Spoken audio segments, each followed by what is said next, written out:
కిరీటం అనగానే మనకు చాలా గుర్తొస్తుంటాయి. మనకు మిస్ యూనివర్స్ అని మనకు కిరీటం పెడతారు. అలాగే మిస్ వరల్డ్ అని ఒక కిరీటం ఉంటుంది. మన ఇండియాలో అయితే మిస్ ఇండియా అంటారు. అంటే కొంతమందికి ఇట్లా కిరీటం పెడుతూ ఉంటారు. మన ప్రభుత్వం కావచ్చు, అలాగే కొన్ని సంస్థలు ఇట్లా కొంత ధనాన్ని హెచ్చించి వాళ్ళకి కిరీటాలు అందజేస్తూ ఉంటారు. ఈ లోక కిరీటాలన్నీ కూడా ఏమైపోతాయంటే ఒకనొక సమయంలో మట్టిలో కలిసిపోతాయి. కానీ ప్రభువు ధరింపజేసే కిరీటం, ప్రభు ఇచ్చే కిరీటం ఎలా ఉంటుందంటే, ఒకవేళ ఈ లోకంలో కొంచెం మనం శ్రమలు ఎదురైనా, అనారోగ్యం, బలహీనతలు ఒకవేళ మనకి లోకంలో ఎదురైనా, కానీ పరలోకంలో దేవుడు ఇచ్చే కిరీటం ఎలా ఉంటుందంటే చాలా ఉన్నతంగా ఉంటుంది. ఆ విషయాన్ని మనం పూర్వం చూద్దాం. అయితే దేవుని యొక్క సన్నిధిలో జీవిస్తున్నటువంటి మన జీవితాలు ప్రభువుకి ఇష్టంగా ఉంటే ప్రభువు ఇచ్చేటువంటి ఆ యొక్క కిరీటాలు సపరేట్గా ఉంటాయి. సాధారణంగా మనం స్కిట్లు వేసినప్పుడు క్రిస్మస్కి పిల్లలకి కిరీటాలు చేసి పెడుతూ ఉంటారు కదండి. ఆ కిరీటాలు తర్వాత రకరకాలైన ప్రపంచంలో కిరీటాలు ఉంటాయి. రాజులు వేసుకునే కిరీటాలు ఉంటాయి. అలాగే మరి రాణులు, అలాగే ఇలా వాళ్ళ యొక్క మరి పదవులను బట్టి వాళ్ళకు ఉన్నటువంటి ఆరాధన బట్టి ఇచ్చేటువంటి కిరీటాలు మనం చూస్తూ ఉంటాం. ఈరోజు ప్రభు మనకి ఏ కిరీటం ఇస్తున్నాడు, ప్రభు మనకి ఏ కిరీటం ఇవ్వబోతున్నాడు పరిశీలన చేసుకుంటే, మొట్టమొదటిగా ఆశీర్వాదం యొక్క కిరీటం, అలాగే శాపం యొక్క కిరీటం కూడా ఉంది. శాపం యొక్క కిరీటాన్ని ప్రభు తీసుకుని మనకేమిస్తాడు, ఆశీర్వాదం యొక్క కిరీటం ఇస్తాడు. ఒకసారి జర్మనీ దేశపు యువరాజు ఇంగ్లాండ్ దేశానికి వెళ్ళాడు. బ్రిటన్ దేశపు యువరాజు ఆ రాజును కలుసుకొని ఆ దేశాన్ని అంతా చూపించడం ప్రారంభించాడు. చూపిస్తూ ఉంటే ఆ బ్రిటిష్ రాజులు, లేకపోతే ఆ ఇంగ్లాండ్ దేశంలో బకింగ్హామ్ మరి రాజభవన్కు వచ్చి ఆ రాజభవన్లో అంతకుముందు ఇంగ్లాండ్ రాజుల యొక్క ఫోటోలు చూస్తూ ఉన్నారు. ఎవరు? ఈ జర్మనీ యువరాజు. చూస్తూ ఉంటే కొన్ని కొంతమంది రాజులకేమో బంగారు కిరీటాలు ఉన్నాయి, మరి కొంతమందికి ఏమో వజ్రాల కిరీటాలు ఉన్నాయి. ఇట్లా కొంతమందికి ఇట్లా బంగారు, వజ్రాలు, డిఫరెంట్ కిరీటాలు, ఒక్కొక్క రాజు ఒక్కొక్క కిరీటం పెట్టుకున్నాడు ఫోటోలో. సరే, అవన్నీ చూసి ఆ రోజు ఆదివారం అయింది. ఇంగ్లాండ్ రాజు జర్మనీ రాజుని మందిరానికి తీసుకెళ్తే చిన్న మందిరమే తీసుకెళ్తే అక్కడ యేసు ప్రభు ముళ్ళ కిరీటం పెట్టుకున్నటువంటి ఒక సీనరీ, లేకపోతే ఒక బొమ్మను రాజు చూశాడు. ఏ రాజు? జర్మనీ రాజు. చూసి ఇంగ్లాండ్ యువరాజుని అడిగారంట, అయ్యా మీ బకింగ్హామ్ ఆ భవనంలో చాలామంది రాజులు ఉన్నారు. వాళ్ళ ఒక్కొక్క రాజుకి ఒక్కొక్క విలువైనటువంటి కిరీటం ఉంది. కొంతమందికి వజ్రాలతో పొదిగినటువంటి కిరీటాలు ఉన్నాయి, కొంతమందికి బంగారు కిరీటం ఉంది, మరి కొంతమందికి ఇట్లా రకరకాలైన కిరీటాలు ఉన్నాయి. అంటే వారి పేరును బట్టి వాళ్ళు పరిపాలించిన రాజ్యాలను బట్టి వాళ్ళకి ఇవ్వబడినటువంటి కిరీటాలు. అయితే చర్చిలోకి వచ్చేసరికి ఈ ముళ్ళ కిరీటం పెట్టారు. ఈయన ఎవరు అని చెప్పి ఆ ఇంగ్లాండ్ యువరాజు అంటే, మేము ఈ కిరీటాలన్నీ పెట్టుకోవడానికి కారణం ఏంటంటే ఆ కిరీటమే. ఆయన కిరీటం ధరించకపోతే మేము ఈ కిరీటాలన్నీ పెట్టుకునేవాళ్ళం కాదు. మా పరిస్థితి మరి మేము అటువంటి కిరీటాలు పెట్టుకోవాల్సినటువంటి మేము మా అందరి కోసం ఆయన ఆ కిరీటం పెట్టుకొని మాకు ఈ కిరీటాలు ఇచ్చాడని చెప్పారంట. వెంటనే ఆ మందిరంలోని జర్మనీ రాజు యేసు ప్రభువుని నమ్ముకొని యేసు ప్రభువుకి మరి కుమారుడిగా ఆయన ఆ రోజు మరి నిర్మించబడ్డాడు. ఈరోజు మనం జ్ఞాపకం చేసుకుంటే, ఒక జర్మనీ రాజు ఇంగ్లాండ్ దేశాన్ని అంటే ఇంగ్లాండ్ దేశం మనకు తెలుసు. ఇంగ్లాండ్ అంటే బ్రిటిష్ ఎంపైర్ అంటారు ఇంగ్లాండ్ దేశం. అలాగే కొన్ని దేశాల యొక్క సమూహాన్ని బ్రిటిష్ ఎంపైర్ అంటారు. ఈ బ్రిటిష్ దేశం, ఈ బ్రిటిష్ పాలన, బ్రిటిష్ సామ్రాజ్యం ప్రపంచమంతా విస్తరించింది. మనకు తెలుసు. మనం కూడా 230 సంవత్సరాలు 250 సంవత్సరాలు బ్రిటిష్ వాళ్ళు మన దేశాన్ని పరిపాలన చేశారు. అంటే మన దేశాన్ని కాదు, ప్రపంచంలో ఉన్న చాలా దేశాలు దేశాన్ని పరిపాలించినటువంటి సామ్రాజ్యం ఏదంటే మనకు తెలిసిన సామ్రాజ్యం బ్రిటిష్ సామ్రాజ్యం. అయితే ఈ బ్రిటిష్ సామ్రాజ్యం ఆ ఇంగ్లాండ్ దేశమందరి ఆ రాజు చెప్పేసరికి ఆ మాటలు చెప్పినటువంటి యువరాజు అంటే జర్మనీ దేశపు రాజు రక్షించబడి ప్రభువుని నమ్ముకున్నాడు. మనము ఒక రాజు మరొక రాజుని రక్షణలోకి నడిపించగలిగితే మనం కూడా అంటే మీకు తెలుసో లేదో, ఒకవేళ ఇక్కడ మనం కొంచెం పేదరికంలో ఉన్నా, అప్పులతో ఉన్నా, సమస్యలతో ఉన్నా, అనారోగ్యాలతో ఉన్నా, లేకపోతే పరి విధాలైనటువంటి వాటితో మనం ఇక్కడ అనుభవిస్తున్నా సరే, మన కొరకు పరలోకంలో ఒక మంచి కిరీటం దాచబడిందని మనం జ్ఞాపకం చేసుకోవాలి. ఏ కిరీటం దాచబడి ఉంది? ఒకవేళ నువ్వు నీతిగా ప్రవర్తించినట్లయితే నీ కొరకు నీతి కిరీటం పైన ఉంటుంది. యథార్థంగా ప్రవర్తించినట్లయితే మన కొరకు ఒక ఆశీర్వాదం కిరీటం పైన ఉంటుంది. అంటే మనం ఈ లోకంలో దేవుని కొరకు ఏ విధంగా జీవిస్తామో అటువంటి కిరీటం పైన దేవుడు మన కొరకు అరేంజ్ చేశాడు. కాబట్టి ఆ విషయాన్ని జ్ఞాపకం చేసుకుని మనం ముందుకు సాగితే మన జీవితాలు మనకు ఆశీర్వాదకరంగా నడుస్తాయి. అందుకని మొదటి కిరీటం ఏంటంటే ఆశీర్వాదం యొక్క కిరీటం. యేసు ప్రభు ముళ్ళ కిరీటం మరి ఆయన ధరించి ఆ శాపాన్నంతటిని కూడా శాప కిరీటంగా ముళ్ళ కిరీటాన్ని పెట్టుకొని మనందరూ కూడా ఆశీర్వాదపు జనులతో ఆశీర్వాదాలు కురిపిస్తూ ఉన్నాడు.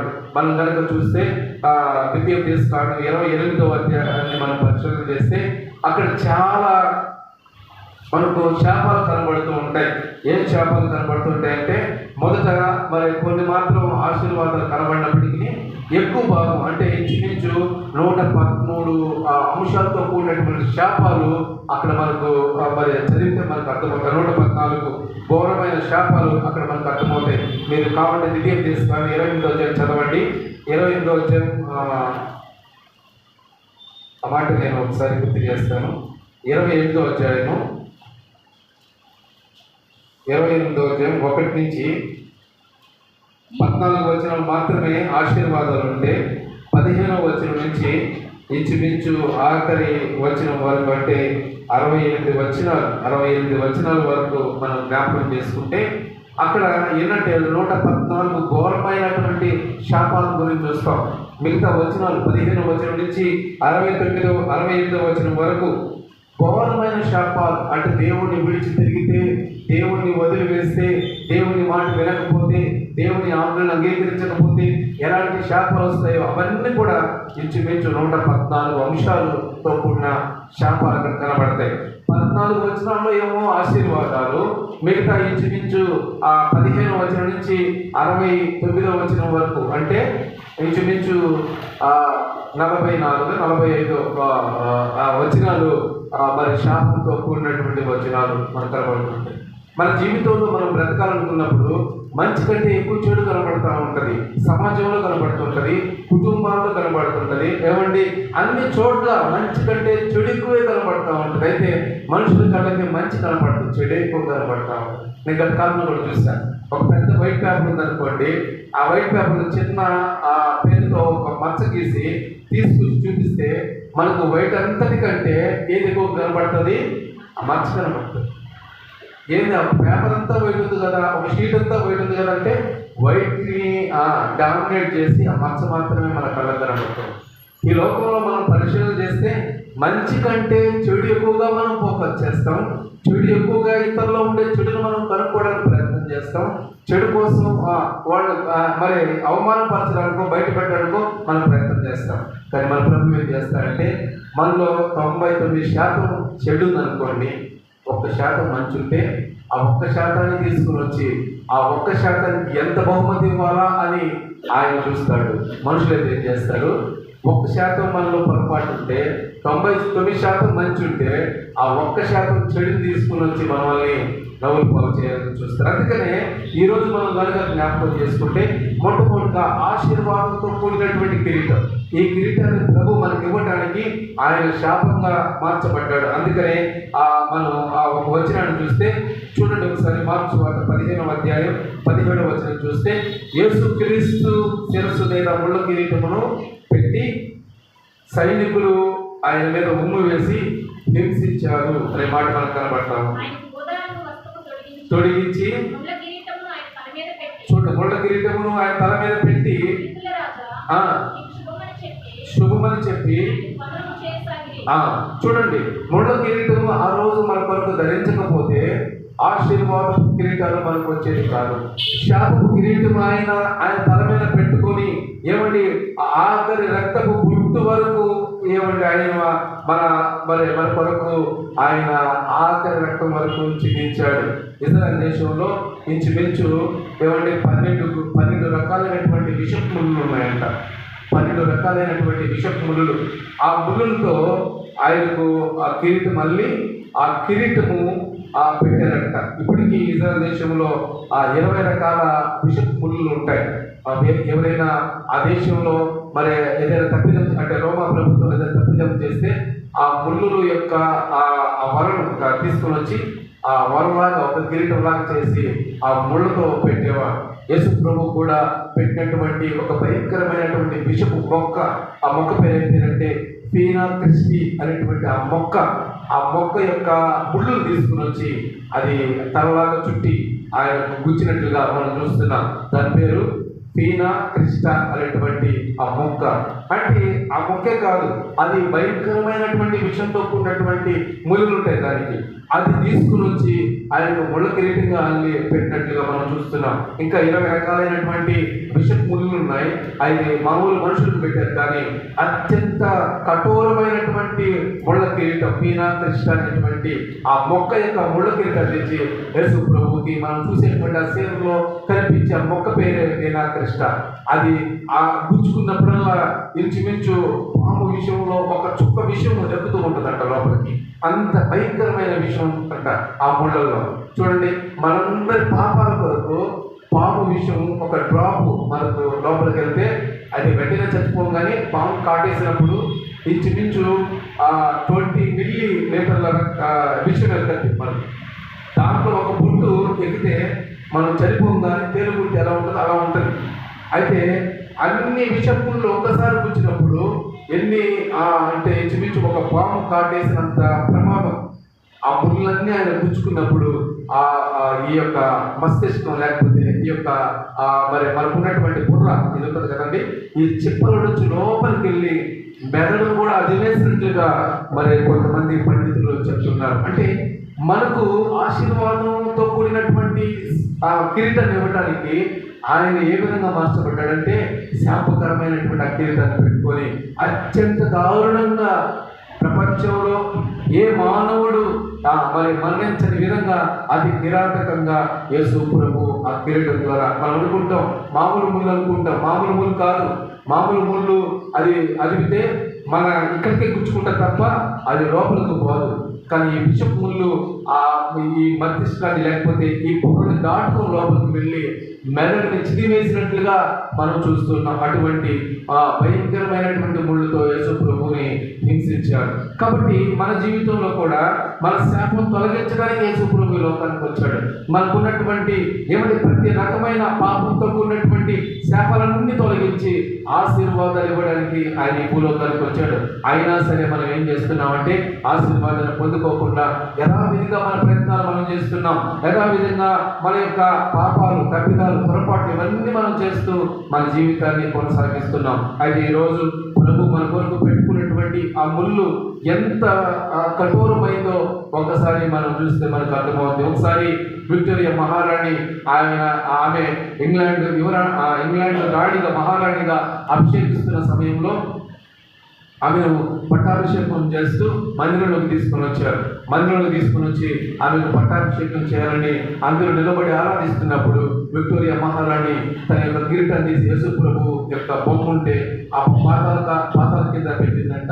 పెట్టి ఆయనకు ఆ సాగిలపడి నమస్కరించి, ప్రభువా ఈ రాజ్యానికి తాత్కాలికంగా యువరాజు నేనే, కానీ మా ప్రపంచానికి యువరాజు నీవే ప్రభు అని యేసు ప్రభు యొక్క పాదాలు మొక్కిందంట. అందుకనే ఇంగ్లాండ్ దేశం ప్రపంచమంతా ఎందుకు ప్రాకిందంటే ఇంగ్లాండ్ రాణి ఆమె మరి విక్టోరియా మహారాణి యేసు ప్రభువుకి మొక్కి తన కిరీటాన్ని తీసి యేసు ప్రభు పాదాల దగ్గర పెట్టింది.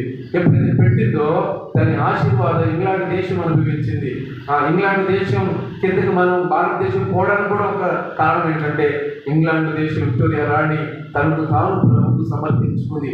రాణి నేను కాదు ప్రభువా, నాకు మా ప్రజలకు అందరికీ నీవే రాజు అని తను తాను తగ్గించుకొని ఆ కిరీటం తీసినప్పుడు ఆ దేశం అంతా కూడా ఇప్పటికీ ఆ దేశము ఎన్నెన్నో ఆర్థికపరమైనటువంటి సంస్కరణలను అలాగే కొత్త కొత్త విషయాలను ఎన్నెన్నో మరి ఆ దేశం తీసుకుని వచ్చింది. అత్యధికంగా అవార్డులు తీసుకున్నటువంటి దేశం కూడా ఇంగ్లాండ్ దేశంగా చరిత్ర సృష్టించింది. కారణం ఏంటంటే ఆ రోజుల్లో విక్టోరియా మహారాణి ఆ కిరీటం తీసి యేసు ప్రభు పాదాల దగ్గర పెట్టింది. ఈ రోజు కూడా మనకున్నటువంటి కిరీటాలు మరి ఆ అహంకారం లేకపోతే గర్వం లేకపోతే ఇంకే మత్సరం మరి ఇవన్నీ ఉన్నటువంటి ఆ యొక్క ముళ్ళ కిరీటాలని తీసి ఆ శాప కిరీటాలను తీసి ప్రభు దగ్గర పెట్టేసి, ప్రభువా ఈ రోజు నీ కిరీటంతో నింపు ప్రభువా, నీ ఆశీర్వాదం కిరీటంతో నింపు ప్రభువా అని కనుక అడిగితే ప్రభు తప్పకుండా మన వాళ్ళు ఏం చేస్తాడంటే ఏమండి ఆయన ఆశీర్వాదపు కిరీటంతో నింపుతాడు. ఆయన పెట్టిన కిరీటము వేలాడినప్పుడు ఆయన్ని పక్కలో పొడిచారంట. ఆ కిరీటం పెట్టి బాగా కిరీటం మీద కూడా దాంతో కొట్టి ఆ ముళ్ళని లోపల తెలిపిన తర్వాత రక్తం అంతా కారుతున్నప్పుడు ఆయన శిలువరానికి ఎక్కించినప్పుడు ఒక సైనికుడు ఆయన డొక్కలో పొడిచాడంట. పొడిచినటువంటి ఆ సైనికుడికి ఆ ఎడం కన్ను కనబడు, ఎడం కన్ను గుడ్డి అయితే ఆ పొడిచినటువంటి రక్తం ద్వారా ఆ రక్తం చిమ్మి ఆయన కన్నులో పడినప్పుడు ఆ గుడ్డిగా ఉన్నటువంటి కన్ను బాగా కనిపించడం మొదలుపెట్టింది. వెంటనే యేసు ప్రభు యొక్క మహత్యాన్ని తెలుసుకొని అక్కడికక్కడికి మోకరించి ఆయన ప్రభువా నువ్వు నిజంగా దైవ కుమారుడు అని కొద్ది రోజుల తర్వాత రోమా సామ్రాజ్యానికి సైనికుడిగా రిజైన్ చేసి ఆయన సువార్థికుడిగా యేసు ప్రభువు సేవ చేసినట్లుగా పండితులు చరిత్రకారులు అభిప్రాయపడుతున్నారు. ఇట్లా ఆయన చనిపోయినప్పుడు ఎంతో మందికి రక్షణ ఇచ్చాడు. ఆయన శిలువ మరణిస్తున్నప్పుడు ఎంతో మందికి రక్షణ ఇచ్చాడు. ఇట్లా ఆ మరణించి ప్రపంచానికి ఆయన ఏందో చూపిస్తున్నటువంటి ఆ ప్రత్యేకమైన కిరీటమే ఆశీర్వాదం కిరీటం. ఈరోజు నీవు నేను ఈ ఆశీర్వాదం కిరీటం పెట్టుకోవాలంటే మనం ఏం చేయాలంటే మనల్ని మనం తగ్గించుకొని ప్రభు దగ్గర మనం సరెండర్ అవ్వాలి, సమర్పించుకోవాలి. అలా సమర్పించుకొని 2 చేతులు పైకెత్తి పోలీసు వాళ్ళు కూడా ధర్మం చూసి ఏమంటారు హ్యాండ్స్ అప్ అంటారు. అంటే హ్యాండ్స్ పైకెత్తే వాడు ఏ విధమైనటువంటి దాడి చేయలేడు. హ్యాండ్స్ పైన ఉంటే వాడు ఏమి తీసుకోలేడు. వాడిగా సరెండర్ అయిపోతాడు పోలీసు వాళ్ళకి. మనంగా దేవునికి సరెండర్ అయిపోతే ప్రభువా నా చేతులు ముట్టి ప్రభు నేనేం చేసుకోలేదు ప్రభు అని మన చేతులు పైకెత్తి ప్రభుకు సరెండర్ అవుతే ఈరోజు ఆశీర్వాదపు కిరీటాన్ని దేవుడు నీ కొరకు ఏర్పాటు చేస్తున్నాడనే విషయాన్ని మనం జ్ఞాపకం చేసుకోవాలి. రెండవదిగా నీతి కిరీటం. అవినీతి పరిశుద్ధమైనటువంటి మనవల నుంచి అవినీతి కిరీటాన్ని ఆయన తీసుకొని ఆయన యొక్క నీతి కిరీటాన్ని మనకి ఇవ్వడానికి ఆయన సిద్ధంగా ఉన్నాడు. ఈ రోజు నీతి కిరీటం మనం తీసుకోవాలంటే రోమపత్రిక 3:10 చెప్తుంది, నీతిమంతుడు లేడు, ఒక్కడు కూడా లేడు. There is no righteous in the world. అంటే ప్రపంచంలో ఎవరు కూడా నీతిమంతుడు లేడు, యేసు ప్రభువే నీతిమంతుడు. అలాగే 10వ అధ్యాయం సామెత గ్రంథం 10:7 అనుకుంటాను, నా నీతిమంతుని జ్ఞాపకం చేసుకుంటా ఆశీర్వాదకరమైన అక్కడ రాయబడింది. ప్రపంచంలో నీతిమంతుడు ఎవరు? ప్రపంచంలో నీతిని స్థాపించిన వాడు ఎవరు? ప్రపంచంలో ఏ మనుషుడు నీతిమంతుడు లేని వాక్యం చెప్తుంటే అయితే నీతిమంతులను జ్ఞాపకం చేసుకుంటే ఆశీర్వాదకరమని బైబిల్లో ఉంది. చాలా మంది చెప్తారు మనుషులు చచ్చిపోతే ఆ మాట మనుషులకు చెప్తారు, ఈ వ్యక్తి నీతిమంతుడు, ఈ వ్యక్తిని జ్ఞాపకం చేసుకోవడం ఆశీర్వాదకరమని. ఏ వ్యక్తి నీతిమంతుడు కాదు. నీతిమంతుడైన దేవుడు ఆయన జ్ఞాపకం చేసుకోవటం మనకు ఆశీర్వాదకరం. ఆయన జ్ఞాపకం చేసుకుని ఒకవేళ ఆయన ఆ సన్నిధిలో రక్షణ పొంది బాప్తిసం తీసుకుంటే మనం కూడా నీతిమంతుల దగ్గరికి చేరినప్పుడు మనం కూడా ఏమవుతాము? నీతిమంతులుగా చర్చబడి. ఈరోజు నీతి కిరీటం మనకు కావాలంటే ఏమండి, అందుకనే అపోస్తలుడైనటువంటి పౌలు అంతకు ముందు క్రైస్తవులను దయాదాక్షిణ్యం లేకుండా హింసించి రకరకాలుగా వాళ్ళని బాధించాడు. తర్వాత ఆయన రక్షించబడినప్పుడు ఒక దినం ఆయన రక్షించబడినప్పుడు ఆయన అంటాడు, నా కొరకు ఒక నీతి కిరీటం దాచబడిన. చూడండి 2వ తిమోతికి రాసిన పత్రిక 4వ అధ్యాయం 8వ వచనంలో చెప్పబడింది, నా కొరకు నీతి కిరీటం ప్రభు మరి దాచబడి ఉన్నది అనే మాట చెప్తారు. చూడండి, ఇక మీదట నా కొరకు చూడండి. అప్పటి వరకు క్రైస్తవుల్ని హింసించినటువంటి అపోస్తుడైన అపోస్తుడైన పౌలు కాకముందు సౌలు ఎంతో మందిని హింసించాడు, రక్తపాతం వచ్చినట్టు కొట్టాడు, అనేక మందిని హింసించి చంపేసి కొంతమందిని ఎవరి ఆ ప్రాంతంలో క్రైస్తవులు లేకుండా చేసినటువంటి ఈ వ్యక్తి దమస్కు మార్గంలో వెళ్తూ ఉంటుండగా క్రైస్తవులు చంపాలని ప్రభు అద్భుత రీతిగా సౌలు దర్శించినప్పుడు ప్రభు సౌలు పౌలుగా మారినప్పుడు ఈ మాట చెప్తున్నాడు. 2 తిమోతికి 4:8 చెప్తున్నాడు, నా కొరకు నీతి కిరీటము దాచు. నీతి కిరీటం దేవుడు మన కొరకు దాచి ఉంచాడు. ఏమండి, అవినీతి కిరీటాన్ని ఆ తర్వాత అవినీతితో నిండిపోయినటువంటి లోకాన్ని ప్రక్షాళన చేయడానికి యేసు ప్రభు వచ్చి నీతిని స్థాపించాడు. అందుకనే ఆయన పేరు అంటే నీతికి యువరాజు అనే పేరు ఆయనకి. నీతికి యువరాజు అయినటువంటి ఆయన దగ్గరకు, ఆయన సమక్షంలో మనం చేరితే ఏమండి, ఆయన మనల్ని నీతిమంతులుగా చేస్తాడు. నీతి లేనటువంటి మన జీవితాల్లో నీతి ఉండేటట్టుగా చేస్తాడు. ఒకసారి నేతి పేరుకైతే నేను బైబిల్ కథ చదివేటప్పుడు నాకు ఒక లిస్ట్ ఉంటుంది. ఏ లిస్ట్ ప్రకారం ఆ లిస్ట్ కూరగాయలు కొనుక్కొని వచ్చి నేను స్టోర్ కీపర్గా పనిచేస్తున్నాను. అక్కడ పనిచేయడం అంటే అక్కడ డబ్బులు ఇరు అంటే నా డ్యూటీస్ అనమాట ఇవి. అయితే ఆ రోజు మెనూలో నేతి బీరకాయ ఏమని ఉంది. మనకేమో నెల్లూరు వాళ్ళకి నేతి బీరకాయలు అంటే తెలియదు. బీరకాయ తెలుసు కానీ నేతి బీరకాయ తెలియదు. నేను అదంతా తిరిగాను, నేతి బీరకాయలు కావాలని అదంతా తిరిగాను. అంటే ఒక పేరు అనమాట, ఎప్పుడో వస్తాయి, ఎక్కడి నుంచో వస్తాయి. అవును, అది నేతి బీరకాయలు లేవు అని చెప్తున్నారు. కానీ ఆ మెనూ ఖచ్చితంగా వేయాల్సిందే. దానికి తగినటువంటి డబ్బులు అలవాటు చేస్తారు, దానికి తగిన కూరగాయలు అలవాటు చేస్తారు. నేను నేతి బీరకాయలో అప్పుడు చిన్న వయసు తెలియదు, నెయ్యి ఉంటుంది కాబోలు, అదే దాన్ని నేతి బీరకాయ అనుకుంటారేమో అని నేను నెయ్యి ఉన్న అంటే నేతి బీరకాయ అన్న కూడా తెలియదు. అప్పుడు నెయ్యి ఉన్న బీరకాయ కావాలని మొత్తం తిరుగుతా ఉన్నా. అయ్యా నెయ్యి ఒక పెద్ద ఆవిడ అనుకుని, అయ్యా నెయ్యి ఉండే బీరకాయలు ఎక్కడా లేవు, దాన్ని నేతి బీరకాయ పేరు మాత్రం నాకు నెయ్యి ఉండదు అన్నాను. వెంటనే నేను, అమ్మ కాదు, మా మెనూలో అదే ఉంది, నేతి బీరకాయ ఈరోజు మాకు వంట ఖచ్చితంగా నెయ్యితో కూడిన బీరకాయ కావాలి అన్నాను. అప్పుడు అందించిన ఆయన, అది పేరు మాత్రమే, మళ్ళా చెప్పేది పేరు మాత్రమే ఉండదు, ఇదిగో ఇదే నువ్వు చెప్పే నేతి బీరకాయ, దీన్ని తీసుకుని ఎక్కువ అన్నాను. అంటే అప్పటి వరకు నేను ఏమనుకున్నానంటే నేతి బీరకాయలు ఏముంటుంది అనుకున్నాను, నెయ్యి ఉంటుంది కావాలా. కానీ నెయ్యి ఎక్కడి నుంచి వస్తుంది? పాలు, తర్వాత పెరుగు, వెన్న, వీటి ద్వారా నెయ్యి వస్తుంది.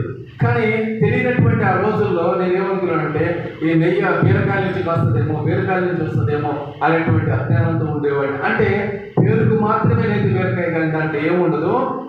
చాలా మంది నీతిమంతులుగా ఉంటారు, కానీ వారి జీవితాల్లో నీతి ఉండదు. అయితే నీతి ఉండకపోతే నీతి కిరీటం మనం ధరించుకోలేం, నీతి కిరీటం మనం పొందుకోలేం. ఈరోజు నీతి కిరీటం మనం పొందుకోవాలంటే ఖచ్చితంగా నీతిమంతుడైనటువంటి యేసు ప్రభువు ద్వారా మనం రక్షించబడవలసిందే, మనం తెలుసుకోవాల్సిందే. ఒక కుటుంబంలో 2 అన్నదమ్ములు ఉన్నారు. 2 అన్నదమ్ముళ్ళు ఉంటే ఆ అన్నేమో మంచివాడు, తమ్ముడేమో కొన్ని చెడు కార్యాలు చేసినటువంటి వ్యక్తి. ఒకసారి తన తమ్ముడు ఒక వ్యక్తిని హత్య చేసి ఆ పోలీసులు తరుముతూ ఉంటే తన ఇంటికి వచ్చేసినప్పుడు అన్న, ఒక హత్య చేశానన్న, ఎలాగైనా నన్ను కాపాడని తన అన్న పాదాలు పట్టుకుంటే అప్పుడు అన్న వెంటనే ఆలోచిస్తాడు, తమ్ముడు నీ చొక్కా నీ ప్యాంట్ తీసి అంటాడు. తీసేసిన తర్వాత ఇతను కూడా చొక్కా ప్యాంట్ తీసేసి వెంటనే నాకు తొడుక్కొని లోపలికి వెళ్ళిపో అంటాడు. వెంటనే తన అన్న వస్త్రాలు తొడుక్కొని తమ్ముడు లోపలికి వెళ్ళిపోతాడు. కానీ అన్న మాత్రం తమ్ముడు వస్త్రాలు తొడుక్కునే లోపల పోలీసులు వచ్చేస్తారు. వచ్చి తన అన్నం తీసుకెళ్ళిపోయి ఉరిసి చేసి చంపేస్తారు. అప్పుడు తమ్ముడు పశ్చాత్తాపడతాడు. అంతగా నేను చేసినటువంటి తప్పిదాల ద్వారా నా అన్నని పోగొట్టుకున్నానని ఏడ్చి రక్షించబడి అప్పుడు మంచి సువార్థికుడిగా ఏమండి చేస్తాడు. అంటే అంతకుముందు అవినీతితో నిండినటువంటి ఆయన హృదయం తన అన్న మరణం ద్వారా, తన తప్పిదం ద్వారా, తను చేసిన పాపం ద్వారా తన అన్న మరణించాడనే విషయం తెలుసుకొని అప్పటి నుంచి అవన్నీ కూడా విడిచిపెట్టి మంచి మార్గంలో నడిచినట్టుగా మనం చూస్తూ ఉన్నాం. ఈరోజు మన ప్రమాదం మన దగ్గరికి రాకముందే, ఏమంటే దేవుని ఉగ్రత మనకు రాకముందే, లేకపోతే ద్వారాన్ని ముయ్యబడకముందే మనం ఏం చేయాలంటే దేవుని దగ్గరకు రావడానికి ప్రయత్నం చేయాలి. దేవుని దగ్గరకు వచ్చి మన లోపాలు సవరించుకోవడానికి మనం ప్రయత్నం చేయాలి. అంత అయిన తర్వాత, అవకాశం పోయిన తర్వాత నేను పాపిని అని ప్రభు దగ్గర ఒప్పుకున్నా సరే ఒకవేళ అవకాశం ఉండదేమో, టైం ఉన్నప్పుడే. అందుకనే దీపం ఉండగానే మనం ఏం చేయాలి, మన ఇల్లును చక్క పెట్టుకోవాలి. దీపం ఉండగానే, టైం ఉండగానే, యూ హ్యావ్ ఎ టైం,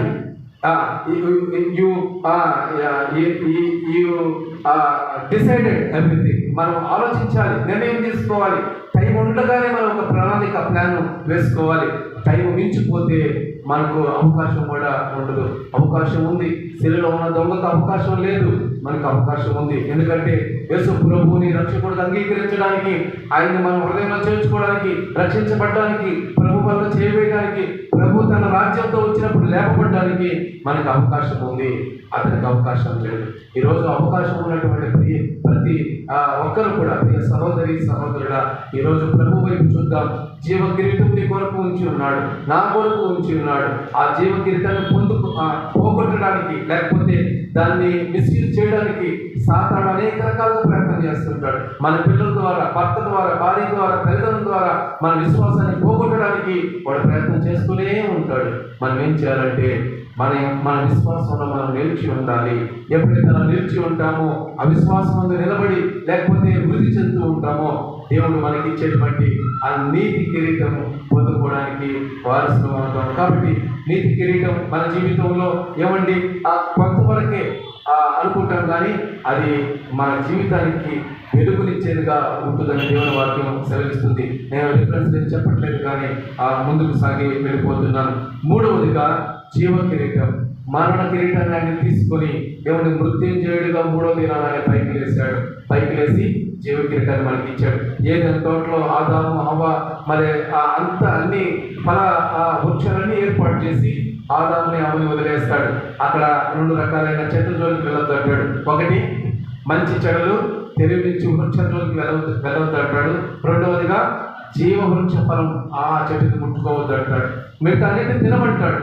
తినిన తర్వాత అన్ని ఆదాము హవ్వ తినిన తర్వాత ఎప్పుడైతే మంచి చెడులను తెలివినిచ్చు వృక్ష ఫలం తింటాడో వెంటనే జీవ వృక్షాన్ని కూడా తింటాడని ఆదాము హవ్వని ఆ ఏదైతే తోట నుంచి తోలేసి కట్క జ్వాల నిలబెట్టాడు. అంటే ఆ యొక్క తోటలో ఏం పెట్టాడంటే జీవ వృక్ష ఫలం పెట్టాడు. మనకు తెలియదు, ఆదాముకు తెలియదు.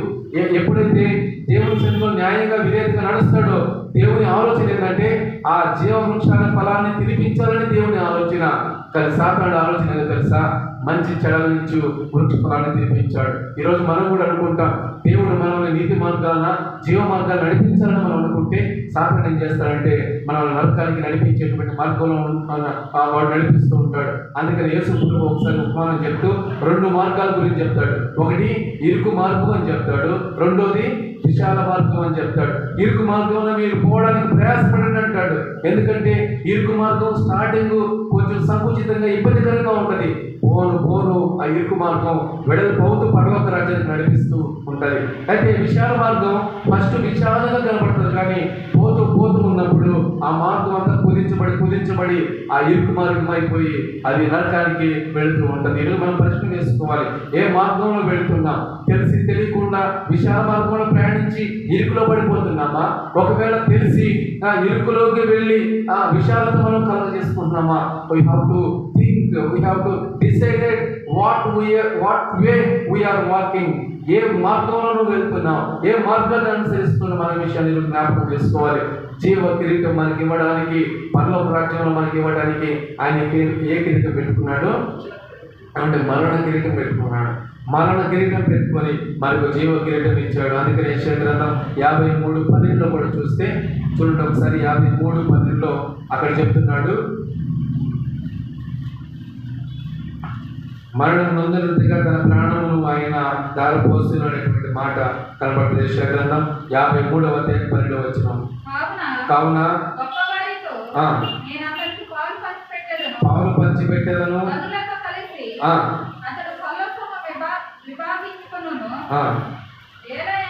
ఏదైనా చూడండి మరణము నొందినట్లు తన ప్రాణమును దారిపోసాడు. మరణం నొందినట్లు మరణ కిరీటం ధరించుకుని మనందరి పాపాల కోసం ఆయన మరణ కిరీటం పెట్టుకొని మరణించాడు. లేకపోతే పరలోకంలో ఉండాల్సినటువంటి జీవ ప్రదాత మరణించాల్సిన అవసరం ఏముందండి? ఆయన పరలోక రాజ్యంలో ఉండి మంచివాడు అయిపోండి అంటే అయిపోతారు, చెడ్డవాళ్ళు అందరూ మంచివాళ్ళుగా మారిపోయినట్టు మారిపోతారు. ఆయన ఎందుకు దిగి రావాల్సి వచ్చిందంటే కొన్ని ప్రవచనాన్ని కూడా ఫుల్ఫిల్ అవ్వాలి. అందుకని ఆయన భూలోకానికి ఒక మనుష్యుడిగా వచ్చి కేవలం 33 సంవత్సరం అండి, 33 సంవత్సరం అంటే అంతే ఈ రోజుల్లో. యవ్వన ఆ వయస్సులో ఆయన మరణించి మనందరికీ పాపరక్షణ కలగజేసినటువంటి మహాగణుడైనటువంటి యేసు ప్రభువు ఈరోజు మనమందరినీ పిలుస్తున్నాడు. నా కుమారి, నా కుమార్తె జీవ కిరీటం పెట్టుకోవడానికి నువ్వు రాగలవా? ఈరోజు ఒకవేళ వస్తే కనుక పరలోకంలో ఉన్న జీవ కిరీటం ఈరోజు భూలోకంలోనే నీకు ధరింపజేస్తానని యేసు ప్రభు చెప్తూ ఉన్నాడు. అందుకని యాకోబు 1:12 చూస్తే శోధనకు నిలిచిన వాడు జీవ కిరీటం పొందుకుంటాడని యాకోబు రాస్తాడు. ఈ లోకంలో ఎన్నో శోధనలు వస్తాయి, ఎన్నో ఆశలు ఉంటాయి, ఎన్నో మనల్ని మెరిపిట్లు కొలిపేటువంటి సంగతులు మనల్ని ఆ జీవ కిరీటం పొందుకోలేకుండా మనం లాగుతూ ఉంటాయి. అయితే మనం ఏం చేయాలంటే వాటి వైపు మనం కనిపించుకోలేకుండా మన గోల్ ఏదో, మన గమ్యం ఏదో దాని వరకే ఉండాలి. పరిగెత్తే పందెంలో తనకు నియమించబడినటువంటి ట్రాక్ లో ఆ గోల్ కొరకే పరిగెత్తాడు తప్ప చుట్టుపక్కల చూడు, కనీసం వాడి పక్కన పరిగెత్చేవాడితో కూడా చూడు, వెనకాల పరిగెత్చేవాడి వైపు కూడా చూడు. తనకు నిర్దేశించబడినటువంటి ఆ గోల్ మాత్రమే చూస్తాడు. క్రైస్తవం ఈ పరుగు పందెంలో మనం పరిగెడుతూ ఉన్నాం. ఎంతవరకు పరిగెడుతూ ఉంటామంటే యేసు ప్రభు రాకడ వచ్చే వరకు పరిగెడుతూ ఉంటాం. ఈ పరిగెత్తే పందెంలో నీకు నియమించబడినటువంటి గోల్ వైపే చూడాలి తప్ప మనము ఈ చుట్టుపక్కల చూడటానికి వీలు లేకుండా, చుట్టుపక్కల ఉండటానికి కాకుండా మనం దేవుని వైపు మన జీవితాన్ని ముందుకు సాగించుకునే వారంగా ఉండాలి తప్ప మరి ఎటువంటి వాటి వైపు మనం చూడకూడదు. మన యొక్క పరుగు పంద్యాన్ని ఉంచుకోకూడదు. ఈరోజు మన పరుగు పందెం ఎవరి వైపు చూసి మనం పరిగెడుతున్నాం అనే విషయాన్ని మనం జ్ఞాపకం చేసుకోవాలి. అందుకని యేసు ప్రభు చెప్పాడు, ఒక ఐదు మాటలు చెప్పాడు. ఒకటి, జీవ మార్గాన్ని గురించి బోధించాడు. 2, జీవ గ్రంథాల గురించి బోధించాడు. 3, జీవ జలాల గురించి బోధించాడు. 4, జీవ మాటల గురించి బోధించాడు. 5, జీవ వృక్షాన్ని గురించి బోధించాడు. ఆయన జీవించిన కాలంలో ఎక్కువగా జీవాన్ని గురించే మనుషులకు ప్రకటన చేశాడు. ఎందుకంటే ఆయనలాగా జీవాన్ని ధరించాలని, ఆయనలాగా జీవ కిరీటాన్ని పొందుకోవాలని ఆయన ఆశపడ్డాడు. కానీ ఈరోజు మానవులకు మనం ఏం చేస్తున్నామంటే జీవాన్ని తృణీకరించి మరణం కోసం మనం ఏం చేస్తున్నాం? ప్రయాసపడతాం. ఈరోజు ప్లాన్ చేసుకుందాం, జీవ కిరీటాన్ని పొందుకోవాలంటే మనం ఏం చేయాలి అన్న ఆలోచన మనకుంటే దేవుడు చక్కగా ఆలోచనతో మనల్ని నడిపిస్తాడు. 4వదిగా మహిమ కిరీటం. చూడండి, ప్రభు అవమాన కిరీటాన్ని పొందుకున్నాడు. ఎంతో మంది అవమానించారు కదండి. ఆయన మొహం మీద ఉమ్ము వేశారు, ఆయన కొట్టారు, బాధించారు. ఆయన కొట్టి నిన్ను ఎవరు కొట్టారో ప్రవచించు అని హేళన చేశారు. ఆ అవమానాలంతటిని కూడా తీసుకొని మనకి ఏమి ఇచ్చాడంటే మహిమ కిరీటం ఇచ్చాడు. రేపు పరలోక రాజ్యానికి పోయినప్పుడు అదే మహిమతో మనం ఉంటాం. భౌతిక శరీరం మనకు కనపడదు.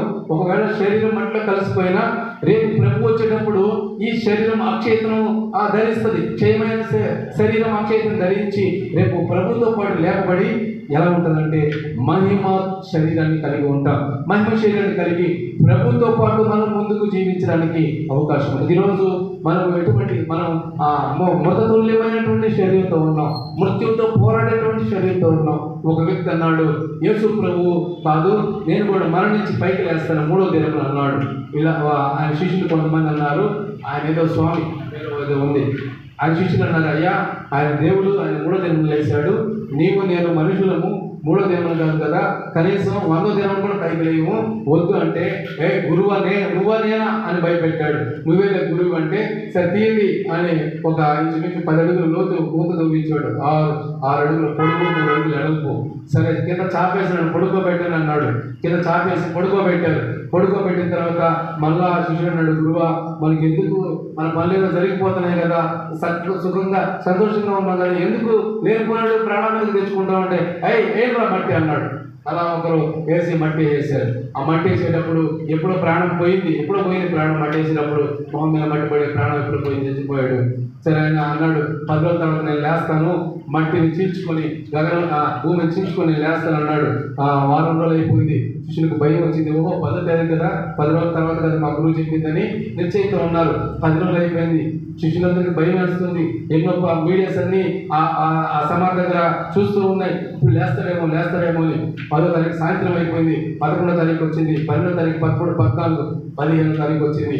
శిష్యులకు ఆందోళన మొదలైంది, మా గురువు ఏమైపోయాడని. లోడు చూస్తే కొత్త ఎముకలు మాత్రమే ఉన్నాయి. అంటే చాలా మందికి ఉద్రేకం ఏంటంటే యేసు ప్రభువు లేచాడు కదా, నేను కూడా లేస్తాను, నేను కూడా అలా అవుతాను. చాలా మంది అలాగని అలాగ చేసి మృతుల లోకంలో కలిసిపోయారు. కానీ యేసు ప్రభు మృత్యుని జయించినటువంటి ఒక మహిమ కలిగినటువంటి దేవుడు. అందుకనే ఆయన మనకు ఏమి ఇచ్చాడంటే మహిమ కిరీటాన్ని ఇచ్చాడు. అవమానాలంతా కూడా ఆయన భరించాడు, తీసేసుకున్నాడు. ప్రతి అవమానం, ప్రతి నింద, ప్రతి బలహీనత ఆయన తీసుకొని ఆయన మనకు మహిమ కిరీటాన్ని. ఈరోజు యేసు ప్రభు మీద పూర్ణ మనసు కలిగి ఎవరైతే ఉంటారో వారికి ఆయన ఏం చేస్తాడంటే ఇవ్వండి అవమానానికి ప్రతిగా మహిమ కిరీటాన్ని ఆయన మనకి ఇస్తాడు. మొదటి పేతురు చూడండి, మొదటి పేతురు పత్రిక 5వ అధ్యాయం 4వ వచనంలో చెప్పబడింది. అక్కడ వాడబారని కిరీటం అని చెప్పబడింది. అలాగే 5వ అధ్యాయం 4వ వచనం అక్కడే చెప్పబడింది. ప్రధాన కాపరి ప్రత్యక్షమైనప్పుడు చూడండి, మీరు వాడబారని కిరీటము పొందుతురని అక్కడ చెప్పండి. అలాగే హెబ్రీ 12:2 కూడా చూస్తే అక్కడ మన అవమానాల కొరకే ఆయన శిలువలో మరణించాడు. అంటే ఎన్నో ఉన్నాయి కదా రిఫరెన్స్లన్నీ. కానీ ఈరోజు మన అవమానాన్ని ఆయన నూతనంగా మహిమకరంగా మార్చడానికి ఆయన అవమానపరచబడ్డాడు, గేలి చేయబడ్డాడు. ఏమండి, మనకి ఏదైనా అవమానం జరిగితే తట్టుకోలేం. చిన్న చిన్న వాటికి మనం పౌరుషం కలిగి ఉంటాం. కానీ మనందరి కొరకు పరలోకపు తండ్రి ఎంత అవమానం పొందాడు, ముమ్ము వేయించుకున్నాడు, పిడిగుద్దులు గుర్తించుకున్నాడు. ఏమండి, ఆయన ప్రవచించమని నానా రకాలైన దుర్భాషలు ఆడారు. కానీ మనం చిన్న చిన్న మాటలకి ఓర్చుకోలేదు. చిన్న చిన్న మాటలకే నన్ను విన్నారండి, నన్ను చేశారండి అని అంటాం. ఈరోజు ప్రభువు పొందినటువంటి ఆ అవమానం, నిందలు ఎన్నో, వాటిని వైపు చూస్తూ మనం అన్నింటినీ కూడా వదిలేసుకొని ప్రభు కొరకు ముందుకు సాగితే మన జీవితం ఎంతో ఆత్మీయంగా ఉంటుంది. D.L. మూడీ అనేటువంటి ఒక భక్తుడు ఏమంటే ఆయన జీవితంలో ఎన్నో వచ్చినటువంటి నిందలన్నీ కూడా భరించాడు. ఆ సొంత కుటుంబ సభ్యులే నివేదించాడు. అలాగే విశ్వాసులే ఆయన్ని నువ్వేం మాకు చెప్పింది అన్నట్టుగా ఆయన్ని బలహీనపరిచి నిందించి బయటికి తోలేశారు. అయితే ఈ అవమానాలన్నింటినీ భరించి ఆయన ఒక మాట అంటాడు.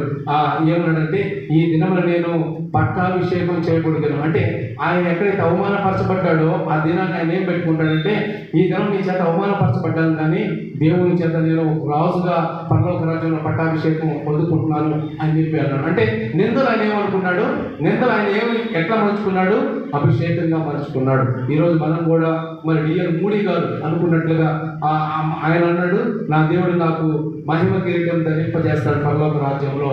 ఈ నిందకు దేవుడు మహిమ కిరీటం నాకు పరలోక రాజ్యంలో ఇస్తాడని ఆయన మరి అవమానం అంతటా కూడా మింగి మరి ప్రభు కొరకు గొప్ప సేవ చేసినట్లుగా D.L. మూడీ గారిని మనం చూడవచ్చు. అయితే ఎవరైతే అవమానించారో వారందరూ నరకానికి వెళ్ళిపోయారు. ఎవరైతే దూషించారో ఆయన్ని మరి చొక్కా పట్టుకొని లాగారో, అవమానకరంగా మాట్లాడారో సంఘంలో, వాళ్ళందరూ నరకానికి వెళ్ళారు. కానీ D.L. మూడీ గారు మాత్రం ప్రభువు యొక్క రొమ్మున ఆనుకోవడానికి వెళ్ళి ప్రభు ఇచ్చే మహిమ కిరీటాన్ని పొందుకున్నాడు. మనకి ఎన్ని శ్రమలు వచ్చినా, ఎన్ని నిందలు వచ్చినా, ఏమండి మనం సహించుకుంటూ పోతే, ఓర్చుకుంటూ పోతే దేవుడు దానికి తగినటువంటి ప్రతిఫలాన్ని మనకి ఇస్తాడు. ఎందుకంటే మన దేవుడు ఓర్చుకున్నాడు. ఏమంటే శిలువలో ఓర్చుకున్నాడు, ఆఖరి బొట్టు కార్చేదాకా ఓర్చుకున్నాడు. కొన్ని కుటుంబాలు మనకు వ్యతిరేకంగా లేసినా మనం భయపడబడలే, ఎవరు వ్యతిరేకంగా లేసినా మనకు భయపడబడలే. మరి దేవుడు మనకు తోడుగా ఉన్నాడనే విషయాన్ని మనం గుర్తుపెట్టుకోవాలి. అందుకని ఎవరు మీకు వ్యతిరేకంగా ఉన్నా, ఎవరు మిమ్మల్ని నిందించినా మీరు బాధపడదు. ప్రభు చెప్తున్నమాట, మీ కొరకు ఏ కిరీటం దాచబడింది, మహిమ కిరీటం, ద క్రౌన్ ఆఫ్ గ్లోరీ. మహిమ కిరీటం మన కొరకు దాచబడింది. అవమానపరిచేవారు ఎప్పుడు వాళ్ళ మార్గాన్ని నరకానికి సిద్ధపరచుకుంటారు, కానీ అవమానం పొందిన వారి మార్గం మాత్రం పరలోక రాజ్యానికి, ముఖ్యంగా మహిమ కిరీటంకి వారి దారి ఏర్పరచుకుంటారని ఈయన D.L. మూడీ గారు చెప్పారు. అయితే 5వదిగా ఆఖరి కిరీటం ఏ కిరీటం అంటే అక్షయమగు కిరీటం. ఏమంటే కొన్ని కిరీటాలు మనం చెప్పుకున్నాం కదా, మిస్ ఇండియా, మిస్ యూనివర్స్, లేకపోతే మిస్ వరల్డ్. ఈ కిరీటాలన్నీ కొంతకాలమే క్షయమైపోతాయి. వాళ్ళు చనిపోయినప్పుడు ఆ కిరీటం ఏమైపోతే కనీసం ఒక 4 రోజుల కిరీటాన్ని వాడకపోతే ఆ కిరీటానికి నల్ల డాట్స్ పడుతూ ఉంటాయి. అందుకని మనం దాన్ని షైనింగ్ చేయిస్తూ ఉంటారు. బంగారు చూడండి, వాడకుండా పెట్టేస్తే అది బంగారు కాకూడదు, నల్లగా పడుతూ ఉంటుంది, దానికి రంగంతో పోతూ ఉంటుంది. వాడకుండా కొద్ది కాలం అట్ట పెట్టేస్తే అట్లా ఉంటే మరి మన యొక్క జీవితాలు ఎలా ఉంటాయి ఒకసారి ఆలోచించండి. కానీ ప్రభు ఇచ్చేటువంటి కిరీటము ఏమంటే అది క్షయమైపోయేది కాదు, అక్షయమగు కిరీటం. ఇక్కడే క్షయమయ్యే బంగారం, క్షయమైపోయే కిరీటం ఉంటాయి. ఒకసారి ఒకరు నాకు మ్యారేజ్ అయినప్పుడు రింగు పెట్టారు. రింగు పెడితే అన్నీ కుదవబెట్టేసాము ప్రభు పరిచయకు సేవ చేయాలని. అయితే బుక్స్ కొనుక్కున్నాము, చాలా రకాల బుక్స్. ఒక్కొక్క ఉంగరం తీసుకెళ్ళేది, అమ్మేసేది, బుక్స్ అన్ని తీసుకొచ్చి పెట్టుకునేది మామూలుగా భక్తుల బుక్స్. అయితే ఒక ఉంగరం ఉంది, అది అమ్ముదాము వద్దని ఆలోచిస్తూ ఉన్నా. అది అమ్మదామంటే అది తీసుకెళ్ళి అయ్యా ఇది మంచి బంగారం కాదు, కల్తీ బంగారం అన్నాడు. చూడటానికి బాగుంది రింగు, దాంట్లో మళ్ళీ చిన్న చిన్న ఉంటాయి కదా రాళ్ళు పెట్టినారు, 6 రాళ్ళు పెట్టున్నారు. తీసి ఇగిపోతే అదేమో నాకు పెట్టేటప్పుడు వాడు ఎంత చెప్పారంటే ఎంతో అప్పుడే 30,000 35,000 బిల్లు వేస్తారు. 2012లో బిల్లు వేస్తే నేను 2024-25 ఆ ప్రాంతంలో అమ్మాలనుకోతే అది 9,000 కూడా పోతాను. వాస్తవానికి బంగారు రేట్లు పెరిగితే 30,000 ఎంత అమ్మాలి? కనీసం 35,000 5,000 ఎక్స్ట్రా అమ్మాలి. అప్పట్లో పెట్టిన బంగారం ఇప్పుడు ఇంకా రేటు పెరిగింది, 5,000 అమ్మాలి. 9,000 వేసుకోమన్నారు. ఎందుకంటే దాంట్లో కలిసినటువంటి బంగారం కొంచెము రోడ్డు కూడా కలిసి ఉంది. అంటే ఇక్కడే ఆ బంగారం అంతా పరలోక రాజ్యంలో ఉండదు, కల్తీ ఉండదు, నకిలీ ఉండదు, క్షయమైపోయేది ఉండదు. అక్షయమగు బంగారం. ఆ బంగారం కోసం ఇక్కడ మనం ఎన్ని శ్రమలు అనుభవించినా ఇబ్బంది లేదు, ఎన్ని కష్టాలు అనుభవించినా, ఎన్ని ఇరుకులు ఇబ్బందులు అనుభవించినా పర్వాలేదు. కానీ ఆ బంగారం కోసం ఇక్కడ కనుక ఓపిక కలిగి ఉంటే we have to bear all the elements of shames. మనకు కలిగి ఉన్నటువంటి ప్రతి బలహీనత, ప్రతి సమస్య, ఇవన్నీ కూడా మనం భరించగలిగితే రేపు పరలోక రాజ్యంలో మనం ఎటువంటి కిరీటాన్ని పొందుకుంటాం. అక్షయము కిరీటం, క్షేమం కాని కిరీటం దేవుడు మన కొరకు ప్రభు ఏర్పాటు చేస్తున్నాడు. అయితే దాన్ని పొందుకోవాలని మనం ఏం చేయాలి?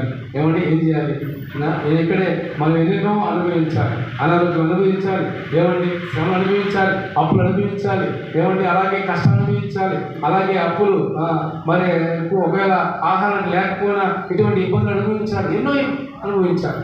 ఇలా అనుభవించినప్పుడే అక్షయమగు కిరీటానికి వారసులు అవుతాం. ఇలా అంటే కావాలని అనుభవించడం కాదు, కానీ అటువంటి పరిస్థితులు కూడా వెళ్ళినప్పుడు మనం ఎలా ఉండాలంటే ఒక నిశ్చయంతో ఉండాలి, ఒక ఆ పౌరుషంగా దేవుని కొరకు బ్రతకాలి. మీకు తెలుసా లేదు, ఒక కాలం కూడా చెప్పాననుకుంటా, కరోనా టైంలో 2019-20 మధ్య టైంలో ఇక్కడ కిసానగర్లో ఉండేవాళ్ళమి. కిసానగర్లో ఉంటే వరుసగా 3 రోజులు పిల్లలకి ఆహారం లేదు, మాకు ఆహారం లేదు, పాలు లేదు. మా నాన్న మళ్ళీ ఆర్టీసీ డ్రైవర్, బస్ డ్రైవర్, ఆయన్ని అడిగినా ఇస్తాడు, మరి మా అత్తమ్మ అడిగినా ఇస్తారు, ఎవరో ఒకరు సహాయం చేస్తారు. కానీ 3 రోజులు మేము ప్రార్థన చేయ, ప్రభువా పిల్లలకు పాలు కూడా లేదు ప్రభువా, ఎలా చేస్తావు ప్రభువా, నువ్వే చేయి ప్రభు అంటే ఎవరికో ఒకరికి సాఫ్ట్వేర్ జాబ్ వచ్చిందని ఒక 10,000 దర్శన బాబు తీసి ఎవరికి ఇవ్వాలని ప్రార్థన చేసుకుంటామంటే దేవుడు ఆ పేరు చూపించాడంట.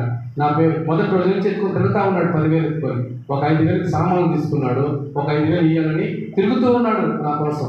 ఇక్కడ కిసానగర్కి వచ్చి కనుక్కుంటే వాకప్ చేస్తే ఇట్లా మా ఇంటికి వచ్చాడు. 3వ రోజు ఇంకా ఆ రోజు వచ్చినప్పుడు వెంటనే నన్ను చూసాయా దేవుడు నేనే చూపించాడు. ఇదిగో ఆ సామాన్ కూడా ఎట్లా వేసుకున్నాడు, మన పాత పల్లెటూరులో సామాన్లన్నీ కొట్టుకొస్తారు చూడండి, ఒక పెద్ద దానికి అట్లా కట్టుకొని వచ్చాడండి. పాల ప్యాకెట్ నుంచి షాంపూ నుంచి అన్ని ఒక 5,000 తీసుకుని వచ్చాడు.